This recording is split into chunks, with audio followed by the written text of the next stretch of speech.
Hey guys, TechFi, and today I've got a review of the $60 or £50 Endgame Gear XM1r. So guys, let's get into this. First of all, I'm going to review this mouse as an individual product, as the Endgame Gear XM1r. But near the end I will talk about whether I think this mouse should exist or not, since it is very similar to the XM1 V2, which made it into my top 5 mice of 2020, and it's exactly the same shape as that and the XM1 RGB, which I previously reviewed. I liked both of these mice. Like I said, the XM1 V2 made it into my top 5 mice of 2020 because the shape is absolutely brilliant. I have realised and no longer main this mouse as it is a little bit too big for me personally. However, if you're a claw user, this is an absolutely brilliant mouse. Similarly, if you're a fingertip user, you will have to have some bigger hands to use it, but you can definitely fingertip this mouse.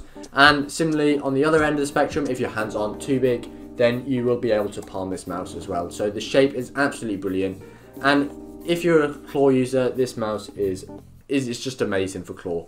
My hands are personally about 17 centimeters by 8.5 centimeters, and it's a bit small for me to claw it. When I try and claw it, I end up doing more of a palm grip, and I've realised that isn't particularly optimal for me. However, it is still doable at my hand size. The dimensions of this mouse you can see on screen is 102mm long, 65.8mm wide, and 38.2mm tall. Complementing everything, this mouse is fairly light at just 70 grams, so it's not super light like something like my main mouse, the Xtrify M42, which is about 10 grams lighter, but this mouse is 72 grams on my weighing scales. They claim it's approximately 70 grams, but that'll be measured without the cable. This is a feature-packed mouse, so for the price of 50 quid or $60, off the shelf you get one of the best experiences you'll get on any mouse. You get an amazing sensor, a PAW3370, which is a really great sensor. It performs the same as, if not supposedly better than, a PMW3389. However, you're not going to notice or have any real world differences or issues with the sensor. It's brilliant. The lift off distance is super low at about 3 playing cards, and overall I had a great experience with it. Similarly, it comes with a great cable. Now, this cable is slightly less flexible than the one on the XM1 V2 and the XM1 RGB. It's supposedly more durable. Personally, I would have liked the more flexible cable. That being said, it is much better than most mice come with as far as cables go, and in a bungee you'll have no issues. It's still a really great and flexible cable. For the feet, by default you get 4 individual feet like on the XM1 V2, and these are amazing feet. However, with the XM1R you also get the option to replace the feet with these bigger glides, the same as the XM1 RGB. In reality, to be honest, I can't notice much difference when using them, especially on my mouse pad. That being said, these are going to give you a little bit more glide, so maybe if you're into that, I definitely recommend trying that. When replacing mine, I did use a heat gun just to warm them up a bit. That meant the feet came off a bit easier, and I should be able to reuse them again in future, but you can just pull them off if you're confident you're not going to use them again. It is definitely worth just doing some form of cleaning as well before you stick your new feet on, just to make sure they go on evenly and properly. I do think, as the feet were included as something they intend for many people to change to, there should have been some form of instructions or information about how you can change the feet properly, as that was missing in the box, and I think that would have been useful for a lot of people. Another great thing about this mouse is the clicks. These clicks are KLJM 8.0s, and they do feel amazing. I think switches like this should be standard on more mice. They feel absolutely brilliant, and until you try them you may not really notice, but compared to on-run switches, these do feel amazing. So here's a sound test for those of you who are interested of the left click and the right click. They're very responsive, very tactile, very springy, and overall they feel really nice. The scroll wheel and side buttons are fine. They actually use TTC switches on the side buttons.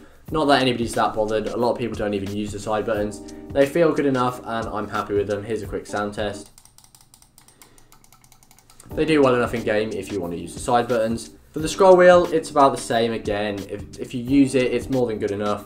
It is quite low down, doesn't have much of a click to it. Some people like this, some people don't. I don't really use the scroll wheel much, so it didn't bother me personally, but here's a sound test for those of you interested again of the scroll wheel. You can get this in different colours, so I've got it in white, you can also get it in black. Then there's some frost and slightly transparent designs which do look pretty cool. However, personally, I just like the white design with a bit of black accents. Currently there is no software for this mouse, but they're working on it. You can still change the DPI using the DPI changing button on the bottom and switch through the different preset DPIs, which should be good enough for most people. However, soon enough there should be software so you can customize the buttons and just everything else a little bit more. Overall, the XM1R is a great mouse. If you're a claw user, it's brilliant. If you're a palm user, you can also do it, and same with fingertip as long as your hands aren't too small. Its shape is amazing, and then the rest of the features just really complete this mouse, and for the price it is, I think it's an absolutely great option, and for a lot of people, this is an ideal mouse. That being said, do I think this mouse should exist? Because I've seen a lot of people saying that Endgame are making their mouse very confusing. You've got the XM1R, the XM1 RGB, the XM1, the XM1 V2, and I think realistically, yes, they could have just took the XM1 V2, put these new KLGM 8.0 switches in, and just carried on selling that mouse as an updated version again. However, I think the reason they've done this is not everybody's heard of Endgame Gear. They're still relatively unknown in the gaming community just by your standard people who've only heard of your Logitechs and your SteelSeries and your Razer. And for that reason, I think it does make sense. It's, you know, it's got me to review it again. Obviously, I don't get as a lot of views as some of the bigger people they send these mice to. It's getting a lot more publicity for their brand. People are hearing great things about their mouse again. So it does make a lot of sense, and I think they've priced it well. They've not tried to up the price or anything.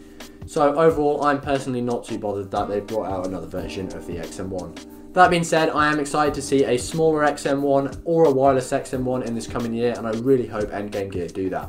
If you guys enjoyed the video, then please leave a like and consider subscribing to the channel. For your next video, go check out my top 5 mice of 2020. If you want to look as cool as me, and I know you do, you get yourself some merch at takeafire.co.uk/merch. Thank you guys for watching, and I'll see you guys next time.